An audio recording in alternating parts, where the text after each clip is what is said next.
다윗의 굉장히 큰 슬픔이 보이죠. 아들 압살롬이 죽은 것에 대한 굉장한 슬픔이 보입니다. 그런데 다윗이 단순히 아들이 죽어서 슬픈 게 아니에요.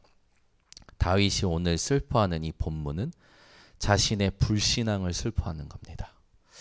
많은 성도들이 살면서 다양한 슬픔을 가지고 가요. 그런데 불신앙을 슬퍼하는 사람은 없어요. 우리 번성교회 성도님들은 나의 불신앙을 슬퍼할 수 있는 그런 믿음이 회복되시기를 바랍니다.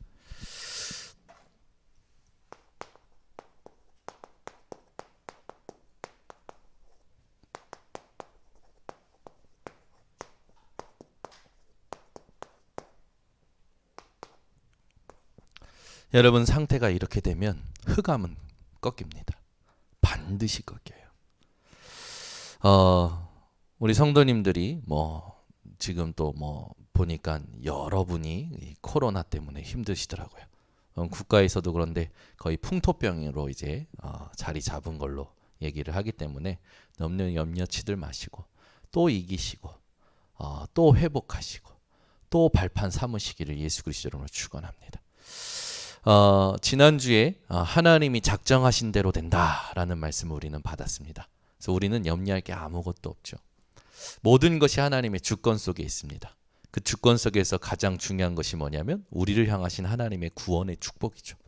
그리고 그 구원의 축복으로 말미암아 우리는 이 땅에 살면서 반드시 하나님의 증인으로 가게 됩니다. 우리 간사님이 이렇게 수요일 메시지 또 금요일 메시지를 이렇게 짤막하게 요약을 해서 이미지 파일로 올려주신데 저는 그거 묵상할 때마다 너무 감사해요. 왜냐? 우리 성도님들이 흐름을 탈 수 있는 미디어가 되기 때문에 그렇죠. 우리 성도님들이 이 이미지 파일을 항상 묵상하시고 수요 예배에 오신다면 여러분들을 향하신 하나님의 말씀 흐름을 더욱더 여러분들이 사실적으로 타실 수 있을 겁니다. 우리 인생이 이 미련한 자의 삶에서 벗어나야 됩니다. 어떤 자가 미련한 자 같습니까? 오늘 말씀 제목을 근거로 말씀을 드리면 불신앙하는 자가 미련한 자죠. 불신앙하는 사람들의 상태가 있습니다. 같이 한번 지금 성경은 여러분 표시를 해 놓으시고 이따가 다시 볼 거기 때문에 이 잠언서 26장으로 갑니다. 잠언서 26장에 가서 1절부터 8절까지 우리가 같이 볼 텐데요. 여기에 보면 이 미련한 자의 삶이 나와 있어요. 이 상태가 더 정확히 말하면 미련한 자들의 상태가 나와 있습니다. 우리 번성교회 성도님들은 미련한 자의 상태에서 벗어나시길 바랍니다. 잠언서 26장 1절부터 8절 함께 합독합니다.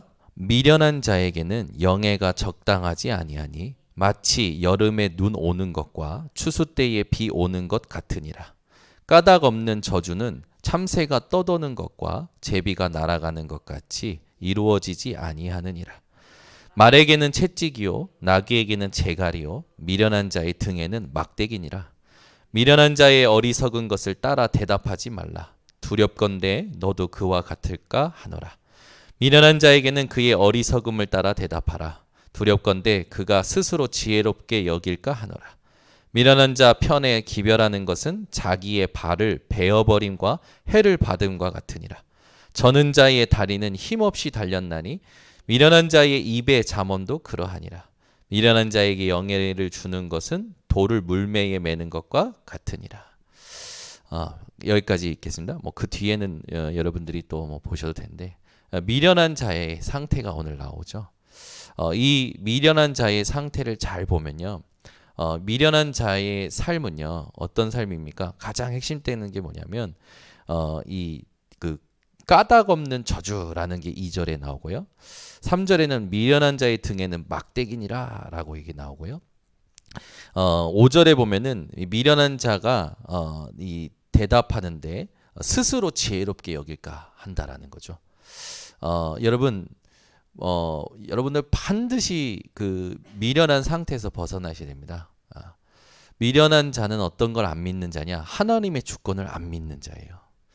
하나님의 구원의 축복을 안 믿는 자입니다. 하나님이 증인되게 하시되겠다는 축복을 모르는 자가 미련한 자죠. 여러분들은 여기에서 벗어나셔서 하나님이 원하시는 삶을 회복하셔야 됩니다. 그게 이사야 40장 6절에서 8절에 나오죠.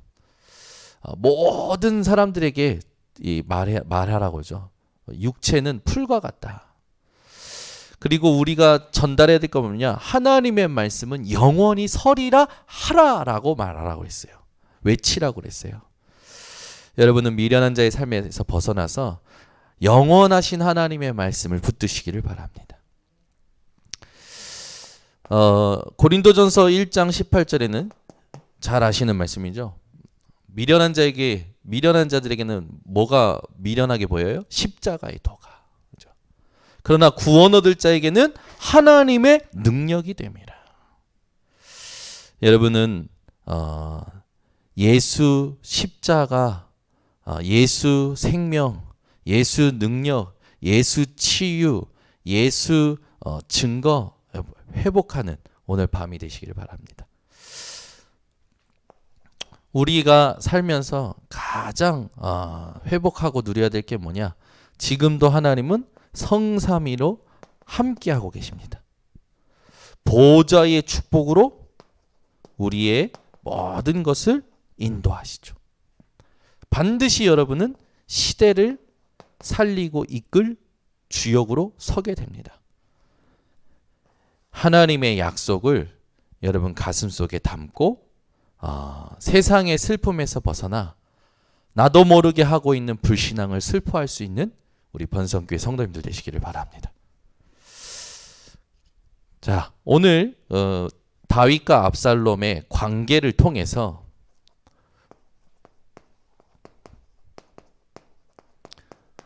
우리가 찾아야 될 메시지가 있어요.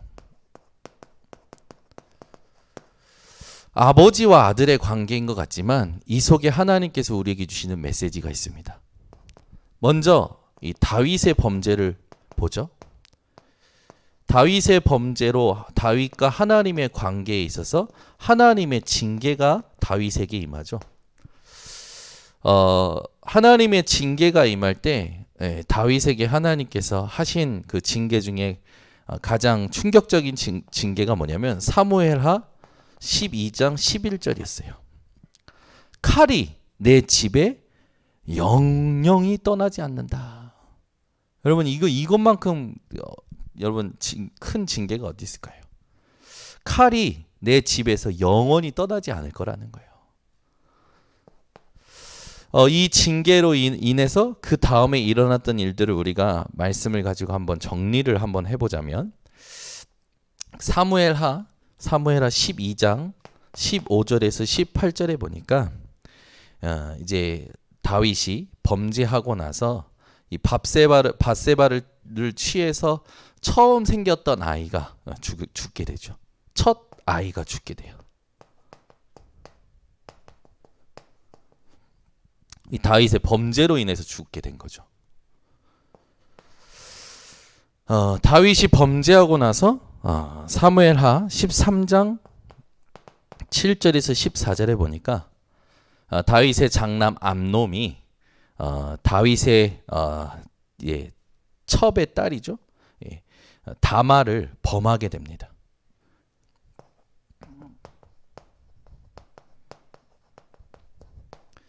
거기에서 끝나지 않고 이 사실을 알게 된 압살롬이 자기 누이를 범한 형 암논을 살해하게 되죠.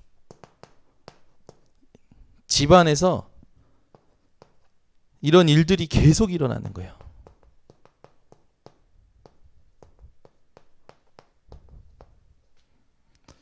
여러분 자녀들에게 이런 일들이 일어난다면 굉장히 큰 근심거리가 되겠죠.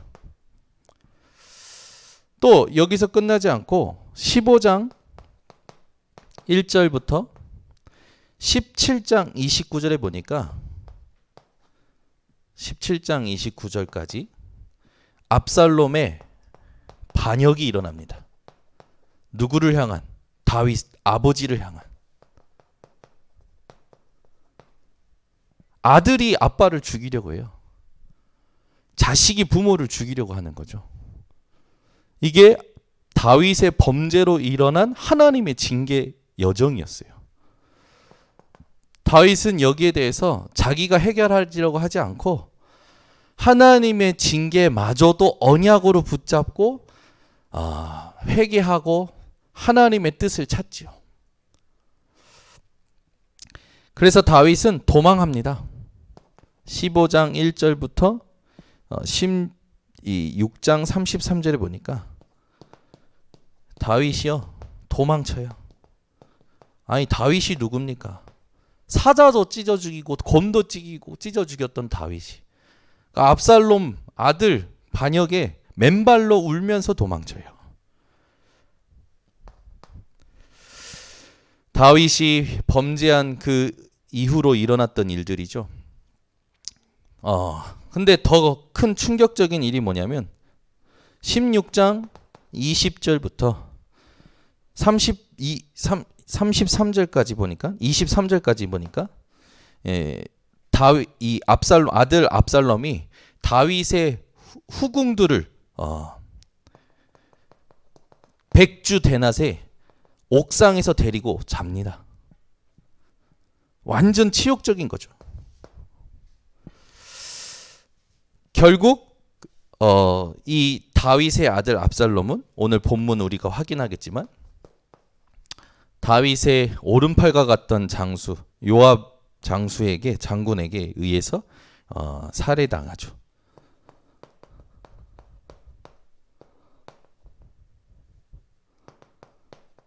뭐 그 뒤에도 세바에 뭐 여러 가지 뭐 일들도 일어나고 반역도 일어나고 여러 가지 일들이 일어나는데 우리가 지금 본문을 기준으로 앞에 있는 일들을 봤을 때 하나님의 징계가 보입니다. 여러분 이런 일들이요 하나님께서 징계하시고자 하셨던 말씀대로 됐어요. 그래 말씀이 얼마나 중요한지 여러분 아셔야 됩니다. 말씀대로 됩니다. 여러분은 하나님의 말씀 붙들고 하나님과의 관계를 먼저 회복하셔야 돼요. 아멘. 다윗의 범죄와 하나님의 징계 속에서 우리가 찾아야 될 메시지가 뭡니까? 나와 하나님과의 관계. 그 속에서 여러분들이 하나님을 향하여 하나님이 원하시는 그 주권에 대한 믿음과 구원에 대한 믿음과 증인의 삶에 대한 믿음을 붙잡고 살아가셔야 됩니다. 자, 그러면 다윗과 압살롬의 관계 속에 먼저 다윗과 하나님의 그것을 봤다면 다윗이 범죄하고 나서 하나님 앞에 철저히 회개하죠. 그리고 다윗이 염려합니다. 이 다윗의 염려에는 누가 가장 포인트냐? 압살롬에 대한 염려가 가장 포인트죠. 압살롬이요. 이 아버지를 죽이려 함에도 불구하고 다윗은요. 압살롬이 자신에 대해서 자신을 이제 돌아서서 도망치는데도 불구하고 압살롬의 평안을 구합니다. 하나님께 철저히 회복한 다윗과 압살롬의 관계를 보면 하나님과 우리의 관계가 어떠한지를 알 수 있어요. 우리가 불신앙할 때 우리는 어느 정도냐면 압살롬과 같습니다. 압살롬을 나라고 본다면 여러분 많은 메시지를 찾을 수가 있겠죠. 압살롬은 자기 아버지에 대하여 완전히 불신하죠. 그리고 도망치고요. 갑니다. 그러나 다윗은 그 압살롬의 평안을 구하죠. 우리는 하나님이 은혜 주시는데 자꾸 그 은혜를 피하여 돌아다닐 때가 많아요. 하나님이 축복하시는데 자꾸 축복 안 받고 돌아다닐 때가 많단 말이에요. 하나님은 늘 우리가 돌아다닐 때도 우리를 향하신 하나님의 평안을 주기를 원하십니다. 그러니까 하나님은 인자하신 하나님이죠. 다윗과 압살롬의 관계를 통해서 우리가 하나님과 나의 관계가 어떠한지를 점검을 해야 됩니다. 다윗은요, 압살롬이 자신을 죽이려 함에도 이 압살롬의 생명을 소중하게 생각하죠. 하나님은요, 여러분의 생명을 소중하게 생각하십니다. 이 위험 속에서도 다윗은 오히려 자신의 안위보다 압살롬을 걱정합니다. 오늘 우리가 읽었던 본문의 끝절에도 자신의 생명보다도 소중하게 생각해요. 하나님은 우리에게 예수 그리스도를 보내셔서 우리를 위하여 그리스도의 일을 하게끔 하셨어요. 예수님은 우리를 위하여 자기 생명을 버리셨습니다. 예수님은 그 생명을 버리고 우리에게 영원한 생명을 주셨어요. 그 사랑을 여러분이 오늘 회복하는 밤이 되시길 바랍니다. 그래서 여러분은 항상 다윗과 압살롬의 관계 속에서 하나님과 나와의 관계를 찾아야 됩니다. 우리는 하나님의 그 자비하심을 자꾸 멀리할 때가 있어요. 하나님께서 나를 걱정하고 계십니다. 제발 불신앙하지 않기를. 그죠? 하나님은요, 우리를 위해서 예수 그리스도의 생명까지도 주셨어요. 그래서 여러분이 늘 염려하실 게 있습니다. 우리가 해야 될 염려가 있어요. 그게 고린도전서 7장 32절.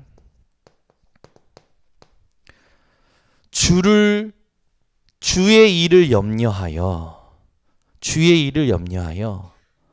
어찌하여야 주를 기쁘시게 할까 염려하라. 여러분, 주의 일을 염려하시기를 바랍니다. 어떻게 하면 주를 기쁘시게 할까 염려하시기 바랍니다.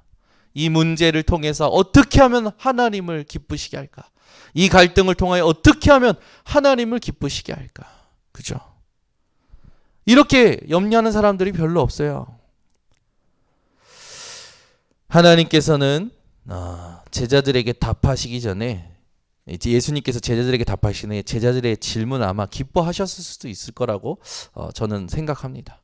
이들의 질문이요, 참 들어봤을 때 이런 질문을 할 수도 있구나. 우리가 어찌하여야 주의 일을 하오리까? 예수님께서는 뭐라고 하셨습니까?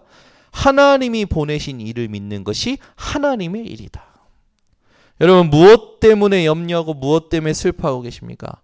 주의 일을 두고 여러분이 염려하고 슬퍼한다면 하나님은 여러분들 향하여 모든 걸 몰아갖고 오실 겁니다. 그래서 갈라디아서 1장 10절 잘 아시는 말씀이죠. 사람을 좋게 하랴, 하나님을 좋게 하랴. 내가 지금까지 사람의 기쁨을 구했다면 하나님의 종이 아니다. 여러분 인생이 이 다윗의 염려 속에서, 다윗과 압살롬의 관계 속에서 이걸 찾아내셔야 됩니다. 하나님은 우리에게 주시는 메시지를 분명히 담고 말씀을 주고 계셔요. 여러분 진짜 이 다윗이 압살롬을 향한 마음을 보면 예수님께서 우리에게 주셨던 그런 메시지들도 생각나는데, 이따 결론에서 우리가 함께 보도록 하고, 우리가 이제 지금 찾아야 될 하나님의 메시지가 있죠. 우리가 찾아야 될 하나님의 메시지가 있어요. 그 첫 번째가 뭐냐? 여러분, 생명을 소중하게 생각하시기 바랍니다. 생명을 소중하게 생각하세요. 그죠? 불교의 어떤 그런 말이 아닙니다. 생명을 소중하게 생각하세요. 생명. 뭐 불교에서는 그러잖아요. 이 미물도 귀한 거다 막 얘기하고, 그걸 얘기하는 거예요. 여러분은 생명을 소중하게 생각한다. 얼마만큼 여러분 생명을 소중하게 생각해야 될까요? 누가복음 6장 27절. 원수의 생명마저 소중하게 생각하시기 바랍니다. 아멘. 원수를 사랑하라고 하셨어요, 예수님. 그렇죠? 여러분, 원수를 사랑할 수 있습니까? 원수의 생명마저 소중하게 생각해야 돼요. 원수의 생명 앞에 불신앙하는 것을 슬퍼하실 줄 아는 믿음의 사람들이 되시기를 바랍니다. 우리는 이 모든 여정 속에서 찾아야 될 게 있습니다. 모든 일에 쉽게 판단하지 말고 신중하게 하시기 바랍니다. 그렇죠? 그래서 여러분 항상 기도하세요. 하나님, 내 입에, 내 입술에 파수꾼을 세워 주시옵소서. 모든 일에 신중하게 해야 돼요. 바울이 디모데에게 부탁하잖아요. 너는 신중하게 전도자의 일을 해라. 우리 인생이 하나님 앞에서 하나님의 인도를 받아야 됩니다. 하나님은 지금도 하나님의 계획을 갖고 인도해 가고 계시죠. 하나님께서 오늘 본문과 모든 우리가 지금까지 왔던 이 사무엘하 메시지를 가지고 우리가 하나님의 메시지 세 번째는 끝까지 살려라. 여러분은 끝까지 살리시기를 예수 그리스도로 축원합니다. 이게 하나님 원하시는 거죠.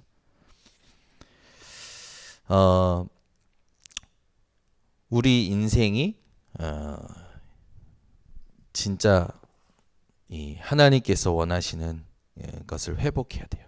그래서 결론을 맺자면 여러분은 절대 인본주의 쓰지 마세요. 인본주의는 하나님께 상대도 안 됩니다. 늘 하나님의 다스림을 받으셔야 돼요. 그래서 하나님은 다윗을 통하여 하나님의 다스림을 받는 나라를 세우시죠. 그게 이제 한자로 표현하면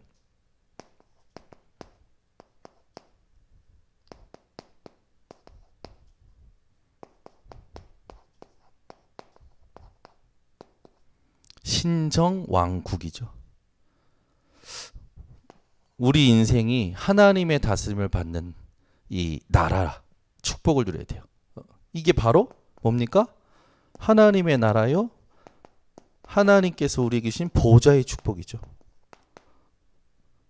이 하나님의 나라의 다스림을 받는 그 사람에게는, 그 교회에는 세상의 인본주의는 상대도 안 돼요. 압살롬이 얼마나 인본주의 썼습니까? 그런데 하나님은 압살롬의 모든 인본주의를 차단하십니다. 왜? 다윗은 하나님의 나라의 다스림을 받는 자니까. 아멘. 우리가 오늘부터 절대 놓치지 말아야 될 게 있습니다. 그게 뭐냐? 우리의 승리의 우연은 없습니다. 저와 여러분은 승리가 보장된 자예요. 우리의 승리는 우연이 없어요. 여러분에게 뭔가 하나님이 주시는 기쁨과 감사와 승리가 일어난다면 하나님이 계획하신 거고 준비하신 겁니다. 그래서 감사하는 인생이 되시기를 바랍니다. 중요한 건 뭡니까? 여러분은 절대 사람을 미워하면 안 됩니다. 사람 미워하는 거 살인이라고 하셨어요. 성경에 쓰여 있잖아요. 미워하지 말라고. 그래서 세상에는 이런 말을 하지 않습니까? Hate the sin. 죄는 미워하되 not the sinner. 죄인은 미워하지 말라. 그죠? 여러분이요. 마태복음 5장 그 43절부터 44절에 있듯이 원수를 사랑할 만큼 생명을 소중하게 여기시고 오히려 여러분을 박해하는 자를 위해서 기도해 주시기를 바랍니다. 아멘. 아멘. 우리는 주로 나랑 갈등 있는 사람 두고 기도 안 하거든요. 그죠? 나랑 뭔가 관계 틀어지면 기도 안 해주거든요. 여러분, 여러분과 관계가 틀어진 사람일수록 안 좋은 사람일수록 그를 위하여 기도해 주시길 바랍니다. 아멘. 그러니까 오늘 아멘이 하나도 없으니까 오늘 충격 받으셨습니까? 여러분 진짜요. 여러분하고 정말 사이가 안 좋다. 그 사람을 위해서 기도가 된다면 여러분 진짜 승리하는 겁니다. 어떤 기도가 돼야 될까요? 이 기도가 돼야 돼요. 이 기도가. 아멘. 이게 하나님 원하시는 거 아닙니까? 지식적으로만 이해하지 마시고 여러분 신앙생활이 되셔야 됩니다. 우리 번성교회 성도님들은요. 정말 불신앙을 슬퍼할 줄 아는 믿음의 사람 되시기 바랍니다. 나의 불신앙을 슬퍼할 줄 알아야 돼요. 하나님 내가 또 놓쳤습니다. 그렇게 말씀하시는데 그렇게 복음을 말씀하시는데 하나님 내가 또 놓칩니다. 하나님 내가 언제쯤 복음이 될까요? 하나님 내가 언제쯤 복음만 남길 수 있을까요? 이렇게 슬퍼해야지. 오늘 본문에 보면 본문의 1절부터 5절은 그 이제 다윗 군대가 전쟁을 준비하는 부분이 나오고요. 6절에서 8절은 이 다윗 군대와 전쟁에서 이제 다윗 군대가 승리하는데 에브라임 수풀이라는 그런 현장에서 승리합니다. 거기 보면 그 상수리 나무에 압살롬이 자랑하던 그 머리와 그 노새 그걸 타고 가다가 상수리 나무에 머리가 걸려요. 한번 읽어볼까요? 아까 우리 읽었던 본문으로 갑니다. 6절부터 8절을 읽어봅시다. 6절부터 8절 함께 합독합니다. 이에 백성이 이스라엘을 치러 들러 나가서 에브라임 수풀에서 싸우더니 거기서 이스라엘 백성이 다윗의 부하들에게 패하매 그날 그곳에서 전사자가 많아 2만 명에 이르렀고 그 땅에서 사면으로 퍼져 싸웠으므로 그날의 수풀에서 죽은 자가 칼에 죽은 자보다 많았더라. 자, 다윗의 군대의 승리가 보입니다. 이제 드디어 압살롬의 최후가 나옵니다. 9절을 읽어봅니다. 압살롬이 다윗의 부하들과 마주치니라. 압살롬이 노새를 탔는데 그 노새가 큰 상수리나무 번성한 가지 아래로 지날 때에 압살롬의 머리가 그 상수리나무에 걸림에 그가 공중과 그 땅 사이에 달리고 그가 탔던 노새는 그 아래로 빠져나간지라. 이거 얼마나 비참한 최후입니까? 그죠? 10절에 보니까 한 사람이 보고 요압에게 알려 이르되 내가 보니 압살롬이 상수리 나무에 달렸더이다 하니. 자기가 늘 자랑하던 그 머리 그게 달린 거예요. 요압이 그 알린 사람에게 이르되 네가 보고 어찌하여 당장에 쳐서 땅에 떨어뜨리지 아니하였느냐. 내가 내게 은 10개와 띠 하나를 주었으리라 하는지라. 그 사람이 요압에게 대답하되 내가 내 손에 은 1000개를 받는다 할지라도 나는 왕의 아들에게 손을 대지 아니하겠나이다. 우리가 들었거니와 왕이 당신과 아비새와 이때에게 명령하여 이르시기를 삼가 누구든지 젊은 압살롬을 해하지 말라 하셨나이다. 아무 일도 왕 앞에는 숨길 수 없나니 내가 만일 거역하여 그의 생명을 해하였더라면 당신도 나를 대적하였으리라 하니 요압이 이르되 나는 너와 같이 지체할 수 없다 하고 손에 작은 창 셋을 가지고 가서 상수리 나무 가운데서 아직 살아있는 압살롬의 심장을 찌르니 요압의 무기를 든 청년 10명이 압살롬을 에워싸고 쳐 죽이니라. 분명히 다윗은 끝까지 살리려고 했죠, 압살롬을. 근데 다윗의 그 장수 요압이 오히려 다윗의 아들 압살롬을 죽입니다. 이것이요 다윗의 뜻과 상관없이 우리가 생각해 볼 게 뭐냐면 어떻게 왕의 명령을 거역하냐 그런데 아니에요. 하나님은 분명히 얘기하셨잖아요. 내 집에 칼이 영원히 떠나지 않아야 할 것이다. 결국 이 죽음도 하나님이 허락하신 겁니다. 여러분들이요 일이 되고 안 되고가 기준이 어디 있어야 되냐? 말씀 속에 있어야 돼요. 그래서 여러분은 다윗과 같은 슬픔, 어떤 자식을 잃은 슬픔에 빠져 있는 게 아니라 다윗은 알고 있었어요. 압살롬의 죽음은 요압 때문이 아니에요. 누구 때문일까? 자기 자신 때문이에요. 자기가 하나님 앞에 범죄한 결과입니다. 그걸 알고 있었던 거예요. 우리는 우리의 불신앙을 하나님 앞에 슬퍼할 줄 아는 믿음의 상태를 회복해야 될 줄 믿습니다. 그래서 우리 번성교회 모든 성도님들이요 오늘 하나님 앞에서 다른 것 말고 불신앙을 이길 수 있는 24의 비밀 속에 들어가셔야 됩니다. 이것이 우리 모든 중직자가 마지막 할 일이에요. 우리 모든 성도들이 이 시대의 마지막으로 할 일이 24입니다. 이 24를 두고 제가 계속 말씀드리지만 여러분 정시기도가 돼야 돼요.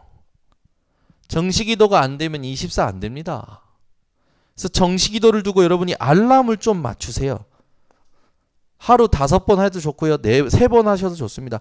알람을 맞출 때 이 알람을 맞출 때 문구를 쓸 수 있잖아요. 저는 그 문구를 일주일마다 또는 하나님이 제게 주시는 메시지를 가지고 바꿔요. 아침에는 성삼위 하나님으로 충만케 하옵소서 문구. 그걸로 아침에 알람이 울려요. 낮에는요. 모든 것에 하나님의 절대 의미를 찾게 하옵소서. 낮에 울려요. 밤에는요. 오늘 일어난 모든 일에 다 울었게 하소서. 문구를 그렇게 해놓으면요. 그 문구만 보고도 기도가 된다니까요. 의식적으로 하나님 앞에 기도가 되어져요. 주일날 받은 말씀을 가지고 그 문구를 바꾸기도 하고요. 집회 때 메시지 가지고 그 문구를 바꾸기도 합니다. 하루 5번 하니까요. 제가요. 의식적으로 하나님 앞에 서게 되어져요. 알람만 봐도 기도가 되어져요. 알람만 봐도 하나님 앞에 서게 되어져요. 하셔야 됩니다. 그래서 정시기도 속에 있는 사람은 반드시 24의 축복이 오게 되어 있어요. 이 정시기도 때 그냥 막 주문 외우듯이 외우지 말고 하나님의 확정된 언약을 가지고 하나님이 지금 나와 함께 하심 속에서 내게 주신 것들이 무엇이고 내게 지금까지 하신 일들이 무엇이고 내게 말씀하신 것이 뭔가 조금만 하나님을 향하여 바라보기만 해도 회복이 됩니다. 이것도 어려운 분들은 이걸 하셔야 됩니다.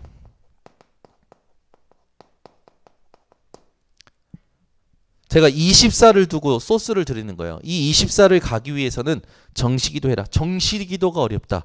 정시 예배 하셔야 됩니다. 예배 드릴 때 어마어마한 힘이 임해요. 정시 예배 드릴 때. 예전에 우리 사도하라 목사님이 우리 교회 와서 간증하셨을 때 자기 인생이 그렇게 훈련받고 그렇게 메시지 받았는데 다 이루었다라는 메시지가 안 믿어지는 거라.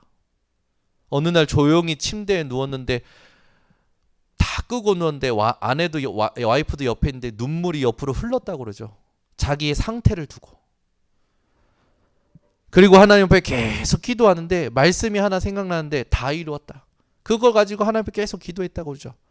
뭘 다 이뤘습니까 하나님? 지금 내가 얼마나 많은 메시지 듣고 누구보다도 많은 메시지 듣고 누구보다도 많은 훈련을 받았는데 하나님 내 상태가 이게 뭡니까? 그런데 하나님께서 어느 순간에 요한복음 19장 30절이 가슴에 각인되도록 만드셨다 그랬죠. 그리고 나서 회복한 게 뭐라고 했습니까? 나는 이거 안 하면 안 되는구나. 정시 예배했다고 했어요. 정시 예배를 계속 매일 아침에 밤에 예배를 스스로 하나님 앞에서 드리는데 하나님께서 기도가 되게 하시고 24 집중이 되게 하셨다. 지금 우리 안에 많은 목사님들 또 많은 중직자들이 이 축복을 지금 받아가기 시작했어요. 무엇을 보든지 듣든지 이게 되는 거라. 이거 되는 것을 제일 싫어하고 모든 힘을 다해서 방해하는 존재가 있습니다. 그게 사탄이에요. 예수 그리스도의 이름으로 당연히 꺾이는 겁니다. 그래서 막 힘줘서 싸울 것도 없어요. 그냥 무릎 꿇리고 예배 드리시길 바랍니다. 창세기 13장 18절에 아브라함이 하나님 앞에 단을 쌓았죠. 무슨 단이었습니까? 불신앙의 존재였던 조카 롯의 존재를 떠나보내고 단을 쌓았어요. 오늘 여러분이 불신앙을 다 걷어버리고 하나님 앞에 단을 쌓는다면 하나님은 여러분에게 24의 축복을 주실 겁니다. 여러분 인생이 이 응답을 받는 인생 되시기를 예수 그리스도 이름으로 축원합니다. 기도하겠습니다. 하나님 아버지 감사합니다. 오늘 다윗의 슬픔을 통해서 우리가 슬퍼야 될 것이 무엇인지를 알게 하신 하나님. 우리가 불신앙하는 것을 슬퍼할 수 있는 믿음의 상태를 회복하게 하옵소서. 예수 그리스도의 이름으로 기도드리옵나이다. 아멘.